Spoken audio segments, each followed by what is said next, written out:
నమస్కారం. ఈ రోజు మనం భగవద్గీత 2వ అధ్యాయం సాంఖ్యయోగం లోని 11వ శ్లోకాన్ని తెలుసుకుందాం. శ్లోకం.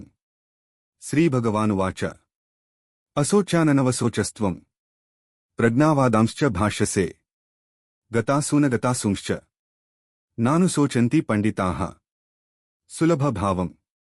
శ్రీకృష్ణుడు ఇలా అన్నాడు: నీవు శోకించవలసిన వారిపై శోకిస్తున్నావు, మరి పండితుడిలా మాట్లాడుతున్నావు. జీవించి ఉన్నవారిపైన, చనిపోయిన వారిపైన జ్ఞానులు శోకించరు. వివరణ.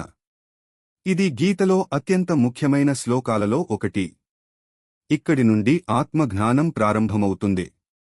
శ్రీకృష్ణుడు చెబుతున్నది: మన శరీరం నశించవచ్చు, కాని ఆత్మ శాశ్వతం. మన శోకం అజ్ఞానం వల్ల వస్తుంది. జ్ఞానం వస్తే భయం, దుఃఖం తగ్గిపోతాయి. జీవిత సందేశం.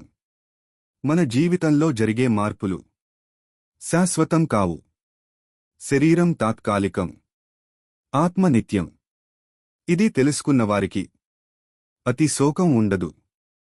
ఈ శ్లోకం మనకు చెబుతోంది: జ్ఞానం వచ్చినప్పుడు శోకం కరిగిపోతుంది.